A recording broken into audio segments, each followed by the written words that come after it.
ऐसे कई case studies है छत्तीसगढ़ और झारखंड के, जहां पे आदिवासी समुदाय सबसे पहले क्रिश्चियन धर्म में कन्वर्ट हुए और उसके बाद फिर वापस उनकी घर वापसी टर्म जोड़ा गया, बताया गया, और यही बताया गया कि उनको प्रलोभन दिया गया और उस प्रलोभन में आके उन्होंने क्रिश्चियनिटी को फॉलो किया। तो ऐसा क्या हो रहा है कि हिंदू धर्म के लोग जो है कन्वर्ट होके क्रिश्चियनिटी को फॉलो कर रहे हैं? क्या हो रहा है ऐसा? देखिए, हिंदू धर्म तो स्थायी है, स्थायी था, स्थायी रहेगा। हिंदू धर्म में कोई परिवर्तन नहीं है। हाँ, जैसे आपने प्रश्न किया कि हिंदू धर्म को बड़ा टारगेटेड तरीके से ये लोग करते हैं, मैं आपकी बात का उत्तर देता हूं। छत्तीसगढ़ के अंदर एक जनसभा लगी हुई थी, ऐसे सब लोग बैठे हुए थे, तो वहां हम लोग गए तो हम लोगों ने क्या देखा, एक पादरी कैसे, थापर साहब जैसे पादरी जो इस चीज को प्रमोट करने का काम करते हैं, थापर साहब जैसे पादरी, वो आदिवासी लोग थे, शिक्षित नहीं थे, तो उन्होंने क्या किया हुआ था, एक पत्थर का शिवलिंग लिया हुआ था और हम लोग सुन रहे थे। वह हैरानी की बात है, वो बोल रहे थे कि अगर इस शिवलिंग में ताकत होगी, अगर शंकर भगवान में ताकत होगी तो मैं इसको पानी में डालूंगा तो ये डूबेगा नहीं। अरे मूर्ख आदमी, पत्थर का स्वभाव होता है वो बाहर ये पानी में डूबेगा, स्वभाव है, प्रकृति है, उसका नेचर है।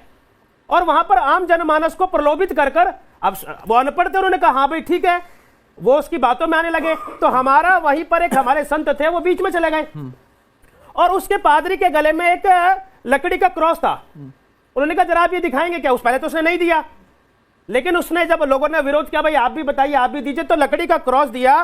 तो कहा कि भाई अगर इस क्रॉस में ताकत होगी तो मैं इसको जलाने का प्रयास करता हूं, ये नहीं जलेगा।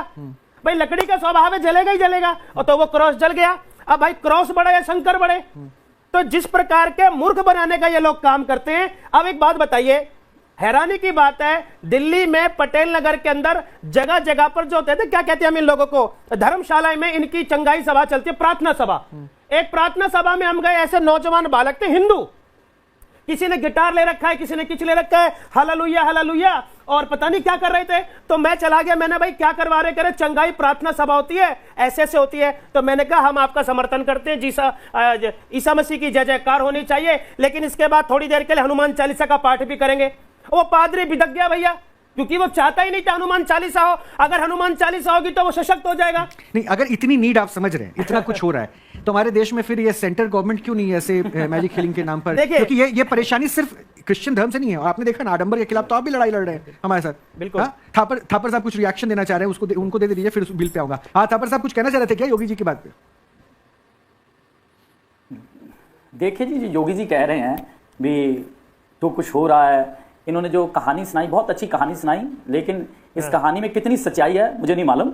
लेकिन जो इन्होंने फॉर एग्जाम्पल दी, चाहे वो आपने कोई कहानी अपने तरफ से बनाई है, लेकिन मैं आपको बताना चाहता हूं जो क्रिश्चियनिटी एक सच्चाई है, इसमें कोई भी ऐसा नहीं है, मिलावट नहीं है। बाइबल से ही प्रचार किया जाता है, हर धर्म को प्रचार करने की आजादी है। और जो लोग हमारे विरुद्ध में बोल रहे हैं, मेरी हो सकता है ये लाइन आपको थोड़ी चुभ जाए, तकलीफ हो जाए, तकलीफ दे दे, लेकिन मैं उसके लिए पहले ही बता दे रहा हूं कि तकलीफ अगर हो तो उसको आप अच्छे से हिलअप कर दीजिएगा। देखिए, मिलावट मेरे ख्याल से किसी धर्म में नहीं है, किसी धर्म किताब में नहीं है, पहली चीज। दूसरी चीज, मिलावट से फिर आप में है। आपने क्रिश्चियनिटी फॉलो किया हिंदू के साथ, नाम अभी भी आपने सुरजीत थापर रखा है, ये हिंदू वाला नाम, तो मिलावट इसको कहते हैं। तो प्लीज डिफाइन वैसे कीजिए जिससे डेफिनेशन सही आए। मिलावट की परिभाषा यहां मत बताइएगा। मिलावट ये है, पिछली बार भी मैंने पूछा था आपसे कि आप हिंदू धर्म को छोड़कर क्रिश्चियन में कब आए, तो आपने अपनी जात बतानी शुरू कर दी। मैंने अपनी जात इसलिए बताई, आप जानते हैं जो दलित है, दलितों को जो हिंदू धर्म के इन्होंने जो धर्मगुरु बैठे हैं, उन्होंने बताया भी हिंदू धर्म सभी का मान सत्कार करता है और सभी को मान्यता देता है। क्या हमारे साथ पार्शियलिटी नहीं होती? पॉइंट सर, यही तो पॉइंट है, यही तो नब्ज आप दबाते हैं, यही नब्ज दबाते हैं आप, यही नब्ज दबाते हैं और लोगों को फिर भ्रमित करते हैं। ट्रांसफॉर्मेशन यहां से होता है। जो पार्शियलिटी की जाती है, जो दलितों लोगों से पार्शियलिटी की जाती है, जो स्वर्ण जाति है, उन्होंने हमें हिंदू धर्म में जरूर रखा। यही तो पॉइंट कह रहा हूं सर, इसीलिए तो कह रहा हूं कि यही तो पॉइंट है, इसको लेके आप कन्वर्ट करा रहे हैं ना। और अगर इतनी सारी कुछ चीजें थी, आपने क्रिश्चियनिटी फॉलो की ना सर, नाम बदल देते नाम। सर, सुप्रीम कोर्ट की टिप्पणी को आप भूल रहे हैं, आज नजरअंदाज कर रहे हैं। इसमें नाम को लेकर फायदा लिया जा रहा था, जैसा आप कर रहे हैं। मेरी बात सुनिए, शेड्यूल कास्ट, शेड्यूल ट्राइब को जो प्रोविजन हिंदू होने के नाते मिलता है, उसका बेनिफिट भी लेना चाहते हैं और क्रिश्चियन धर्म के साथ जुड़कर अपने आप को एडवर्टाइज भी करना चाहते हैं। मेरी बात सुनिए, आप हमारे ऊपर आरोप लगाते रहते हैं, आरक्षण लेने के लिए आप लोग करते हैं। क्या हमें आरक्षण दिया जाता है? आरक्षण आप लोगों को मिल रहा है। मैं अभी भी चैलेंज कर रहा हूं सुरजीत थापर, मैं अभी भी आपको चैलेंज कर रहा हूं। शो मी योर पासपोर्ट, दिखाइए अपना पासपोर्ट, आप दिखाइए अपना पासपोर्ट इस टीवी स्क्रीन पर रख के। सुरजीत थापर, मैं आपको चैलेंज कर रहा हूं, अपना पासपोर्ट दिखाइए जिसमें आपने नाम चेंज कर लिया, धर्म बदल लिया। क्यों नहीं होगा sir? When you have followed Christianity then it should be there. अगर आपने क्रिश्चियन धर्म को फॉलो किया तो आप मेंशन कीजिए ना, छुपा क्यों रहे हैं? शर्म आ रही है आपको? ये है मिलावट। दिखाइए पासपोर्ट, दिखाइए passport, I am requesting you, दिखाइए पासपोर्ट। मिलावट नहीं है, दिखाइए सुरजीत थापर पासपोर्ट दिखाइए। अगर आप क्रिश्चियनिटी को फॉलो कर रहे हैं बिना मिलावट के तो धर्म के साथ साथ पासपोर्ट वो दिखाइए। दिखाइए सुरजीत थापर, मैं तो रिक्वेस्ट कर रहा हूं, दिखाइए सर। मेरी बात सुनिए, आप जो बातें कह रहे हैं धर्म जब आप पासपोर्ट की बात करते हैं, अरे सुरजीत जी, आप मेरे प्रश्न को या तो समझ के अनजान बनना चाहते हैं, उसमें आपको समझदारी नजर आ रही है, क्योंकि यहाँ पे कलई खुल रही है। फादर सोलोमन क्या हो गया सर? आपके फादर आपके पास तो पासपोर्ट होगा ना? फादर टीका टिप्पणी उन सब के खिलाफ होगा जो चंगाई के नाम पे लोगों को गुमराह करते हैं, डाली जा रही है। चिंता मत कीजिए। और इसे ऐसे ही कानून की बात हो रही है और इसी मांग के साथ हम भी अड़े हुए हैं कि हमारे देश में ऐसा कानून होना चाहिए। भ्रमित करके अगर लोगों को गुमराह करके कन्वर्ट किया जा रहा है तो हमारे देश में ऐसा कानून चाहिए। असम की तरह यह कानून चाहिए। फादर सोलोमन, आपने मुझे अपने पैनल पे बिठाया। फादर सोलोमन, आपने अपना उत्तर घुमाया खुद है। आपने अपने मिलावट वाली बात करके दूसरे धर्मों के साथ जो क्रिश्चियनिटी को कहा ना बिना मिलावट वाली बात, दिक्कत मुझे उससे हो गई। आपने अगर बिना मिलावट वाली बात है तो पासपोर्ट दिखाइए कि बिना मिलावट के आपने क्रिश्चियनिटी फॉलो कर लिया, पासपोर्ट पे लिखा हुआ है। फादर सोलोमन, क्या लग रहा है सर? इसलिए बार बार, क्योंकि देखिए आपको कैथोलिक से आप जुड़े हुए, कैथोलिक चर्च से, उन्होंने तो सीधा डिनाई कर दिया, लेकिन फिर भी वो अपने आप को स्टेटस दे रहे हैं, मान्यता दे रहे हैं, ठीक है। लेकिन आपको लगता है कि ऐसे लॉ की जरूरत है हमारे देश में?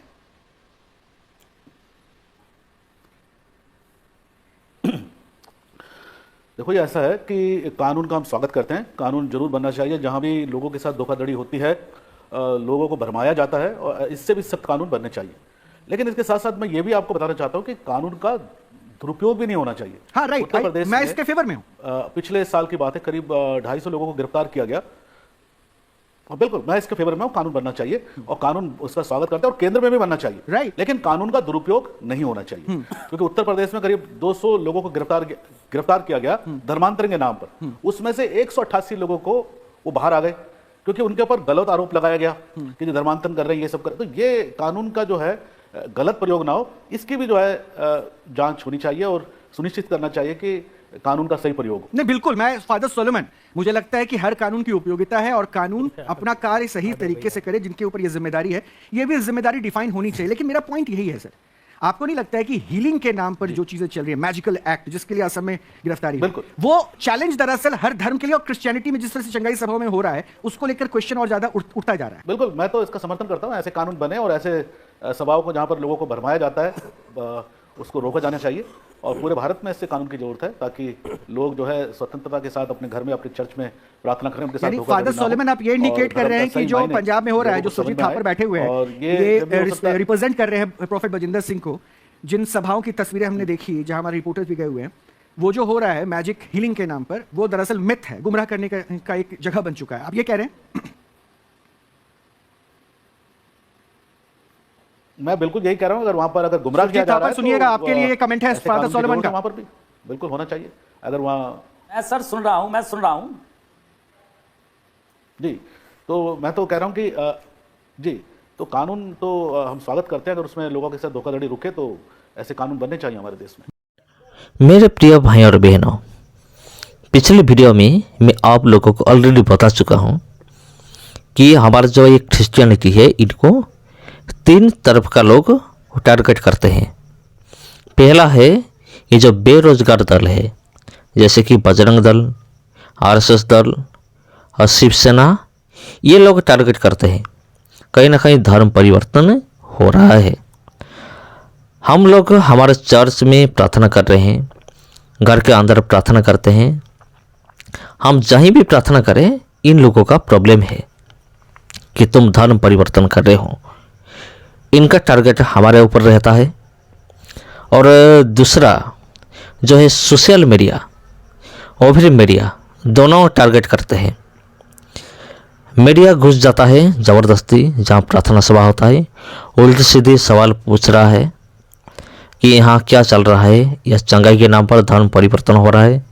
और कभी कभी कुछ पास्टर को बुलाकर अपने स्टूडियो में वो एक्सपोज करना चाहते हैं, ये दिखाने के लिए, देखो ये जो क्रिश्चियनिटी है पूरी तरह से नीच है, ये एक बेकार धर्म है, इनमें कोई भी सत्य नहीं है। ये सारी चीज़ वो लोग साबित करना चाहते हैं। ये था मीडिया लोग। और तीसरा है बाबा। भारत में जितना सारा बाबा होता है ये ज़्यादा से ज़्यादा मसीह लोगों को, क्रिश्चियनिटी को टारगेट करते हैं। जैसे कि बागेश्वर धाम हो या फिर अनिरुद्ध आचार्य हो, इस तरह का जो बड़ा बड़ा बाबा है, फेमस बाबा इंडिया का, इन लोगों ने भी टारगेट करते हैं मसीहत को और क्रिश्चियनिटी को। उसके अलावा और छोटा छोटा बाबा है। इधर एक बाबा है, वो आरोप लगाता है मसीह समाज के ऊपर, क्रिश्चियनिटी के ऊपर, ये लोग धर्म परिवर्तन कर रहे हैं और दूसरे धर्म को वो निंदा करते हैं और इनमें कोई भी सच्चाई नहीं है। इस तरह से धर्म परिवर्तन का बहुत बड़ा आरोप लगाता है ये बाबा, ये जो स्टूडियो के अंदर। जी हाँ, इधर एक लाइव प्रोग्राम चलता रहता है। उधर कुछ पास्टर को बुलाया गया है, पास्टर, और एक कैथोलिक समाज का एक फादर को भी बुलाया है, ये जो न्यूज़ चैनल वाला, और हिंदू समाज का कुछ बाबा और कुछ पुजारी, कुछ धर्मगुरु को उन्होंने बुलाया है। लेकिन सबसे बड़ी बात यह है, आप ध्यान से देखेंगे, अगर आप ध्यान से देखेंगे तो आपको पता चलेगा ये जो न्यूज़ चैनल है ये डायरेक्ट सपोर्ट करता है बाबा को। इधर से बाबा लोग है, हिंदू धर्म है, उनको डायरेक्ट सपोर्ट करता है, उनका बात सुनता है। लेकिन इधर जो बैठे हैं हमारा फादर लोग है और फादर लोग है, पास्टर लोग है, इनका बात ये न्यूज़ चैनल नहीं सुन रहे हैं। जी हाँ, क्योंकि ये जो न्यूज़ चैनल है ये भी मसीहत को बदनाम करने वाला और एक्सपोज करने वाला ये चैनल है ज़्यादा से ज़्यादा। इसीलिए मसीहत को टारगेट किया और बाबाओं को सपोर्ट किया ये चैनल, और लाइव दिखा रहा है भाई। तो आप ज़रूर देखिए। सबको जय मसीह की।